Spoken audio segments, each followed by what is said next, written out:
Tower of the Stargazer presents a familiar traditional fantasy adventure location, the Wizard's Tower, and adds cosmic horror to infuse the familiar with something strange.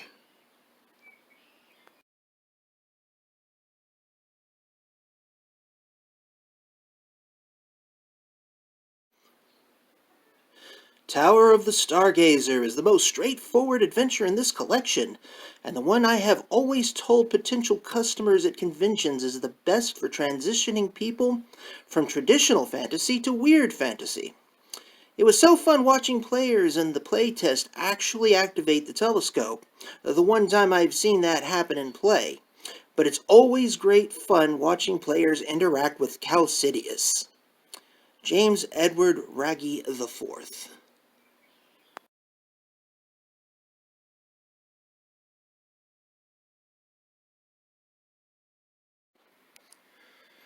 Hello, this is your RPG Archivist, and welcome referees, Dungeon Masters. Spoilers ahead, but we'll get to that in a moment. Hope you enjoyed my special edition, the April 1st edition video of the punchline. There was no prank there, I just felt it should be an April 1st video. I've had it filmed for at least a month, and I says, no, dang it, no, I'm going to wait. I'm going to post it on April 1st like I planned. Come hell, high water, or quarantine, I don't care. But I thought it was a good one. I like it. I like it a lot, and I hope you liked it too. But we are going to be talking about another Lamentations of the Flame Princess book, which leads me to what I want to call April. April is going to be a special month. I'm going to call this the month of fire. Yes, sir, the month of fire. That is because I will be talking about the Adventure Anthology Fire for Lamentations of the Flame Princess. There are 4 adventures for Lamentations of the Flame Princess. Whew, that's a lot of words. However, they all have a theme of being good introductory adventures for the Lamentations of the Flame Princess rule set. And the first adventure, Tower of the Stargazer, yeah, definitely, a good one. And let's get on to it. When I get through going through each of the individual adventures, I'm going to go back and give an overall review of the anthology itself. And I haven't even read the other 3 yet, but I will get to them. And I have a good feeling about this. Just judging off the first one, I have a really good feeling. Anyway, this is the Tower of the Stargazer map in the inside cover. Right there, look at that. I like this. It brings me back to the time of when you pulled the cover off of your spine stapled adventure books, and you just had your map out there and you laid it out, or you set it up like your GM screen. By the way, you might be curious why I have the Sailors of the Starless Sea, Forgotten Temple of Tharosden up. Well, these 3 adventures have something in common with Tower of the Stargazer, and I will get to that later. You're going to like that, I think. So, let's flip through this sucker. This is the foreword. This is actually the foreword to the book itself, and we're not really dealing with that right now. Here's some Tower of the Stargazer art. And some author's notes. This is really good stuff. It gives you an idea what the author was going for, James Edward Raggy IV. And basically it's, hey, I wanted an introductory adventure to my rule set, and this was for a free RPG day. And I think he succeeded in spades with this. This is a really good adventure. Yeah, I said spoilers. I'm not even done with it. I've just spoiled the whole review, haven't I? Look at this. Unless you believe Lest you believe that this is just some random piece of art, this is actually something in the book. I would love to just photocopy that and have it as a handout, just for my players to mull over. There is a thing in this adventure, and this is the thing, and I would love for my players to get a good look at that. So, let us continue. There's the introduction. It explains these boxed texts. Now, typically in an adventure, at least in Dungeons and Dragons, these boxed texts would be things that you would read out to your players, kind of like room descriptions. But this is actually a little bit different. These tell the game master, our referee in this case, what they had in mind, why this is in here.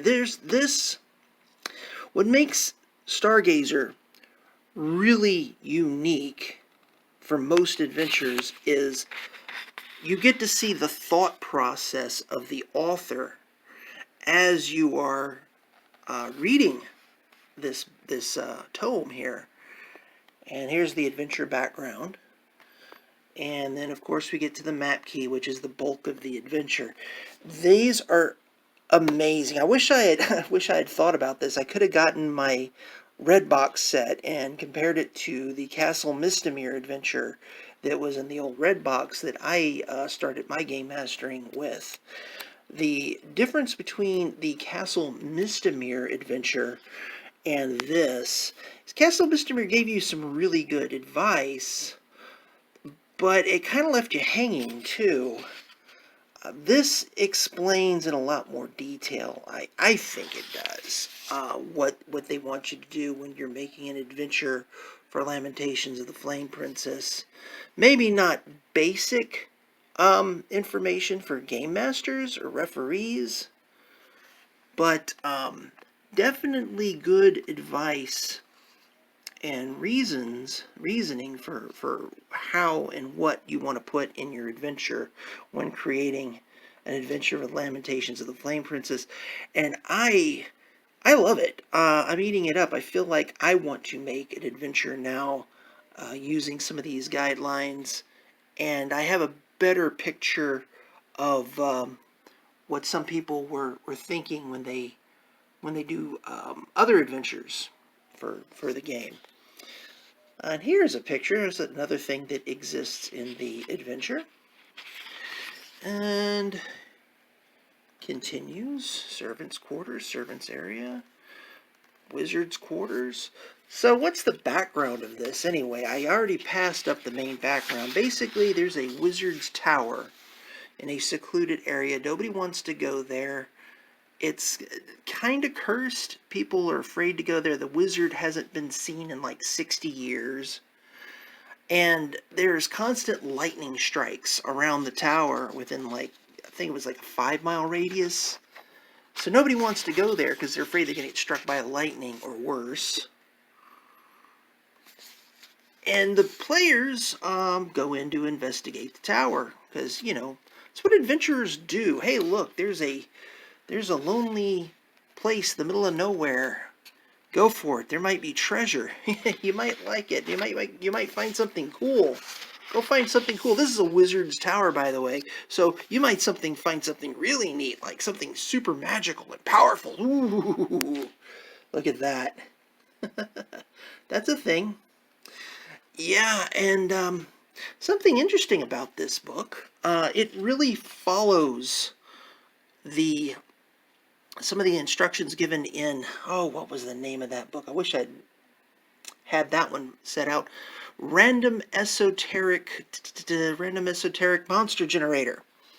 So yeah, there are some pretty bizarre creatures. There's no basic goblins in this adventure. Everything is fairly unique. I'd say maybe there's maybe one or two that are like, okay, that's kind of standard, but still not overly used. Yeah, these things do make an appearance as well, if you know where to look.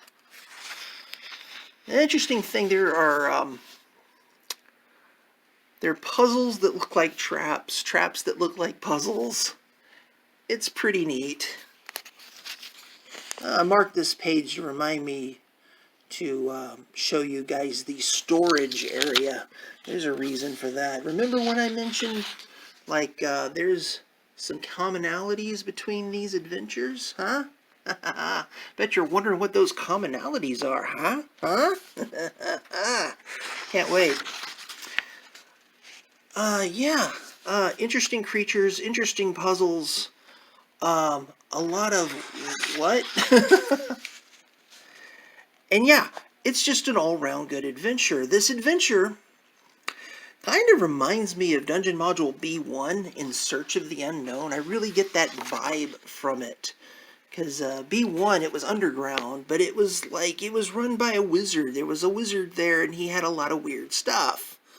And it would periodically run into some strange things, like the Room of Pools, and that darn teleporting room. Ugh. But yeah, this one reminds me of Dungeon Module B1. So what does it have in common with Sailors of the Starless Sea, Forgotten Temple of Tharizdun, and the Punchline? Now let me go back to the storage area. Let's see. See if I could find the text. Yeah, this has some terrible focus, so I'm just going to read it. The secret door on the south wall is activated by a simple loose stone, which is found if a successful search for secret doors is made. Ooh. Ooh, where's number 20? Ooh, there's number 23. Wait. Did they say it? Where's the secret door?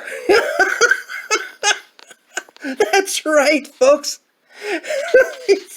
It's no door. Okay, we had this, a concealed door that was not concealed in Sailors of the Starless Sea. We had some trolling by Gygax and some really confusing map layout in Tharizdun. Punchline had a door missing, and now we have a missing secret door. Folks, these are no mere accidents. No. This has now become tradition! This is a tradition. If I published an adventure at this point, I will make double sure that there is something confusing on the map to troll my dungeon masters, my referees, my game masters. I would do that. So, again, referees, dungeon masters, game masters, read your adventures. Read your adventures carefully. Remember where things are, because especially if I decide to actually publish something, because I'm going to do it, because this is not a mistake. This is on purpose. This is tradition. Everybody needs to do this now. Okay, is there anything else I wanted to talk about? Oh yeah, Converting the Adventure. Of all the Lamentations books I have read, this is the most easily convertible. I shouldn't say book, I should say adventure, because there's other adventures in this book I haven't gotten to. Tower of the Stargazer is the most basic of the Lamentations books I've read thus far, and it's pretty good. You could, I would have no problem converting this to 5th edition, and even playing it for the kids. There's, yeah, this doesn't have any 18 plus content, and if there is something I'd forgotten about, it's easily edited. You know, it's a good, solid adventure, and it does convey that feel for the Lamentations of the Flame Princess book. So yeah, that concludes the Tower of the Stargazer. If they ever release that GM's book, that DM's book, GM's book, it's actually written back here on the back of this thing. This is the first book of a 2-book set, the Referee Core Book, Procedures and Inspirations. I don't think that book was ever released. I'm almost certain, but I heard that it is going to be released this year in 2020. Oh gosh, I hope so. And hopefully this whole quarantine virus thing has gone away by then. Let's hope that the Lamentations is still alive and kicking when all this blows over, because after that I could easily see a deluxe version with both the rules and magic and the DM stuff put together. And if you're going to do that in a deluxe edition, may as well put in Tower of the Stargazer as the first adventure in there. I am a huge fan of core rulebooks with an adventure tacked into the back for the DMs to get a handle on what they're playing. So, this is your RPG Archivist, and see ya.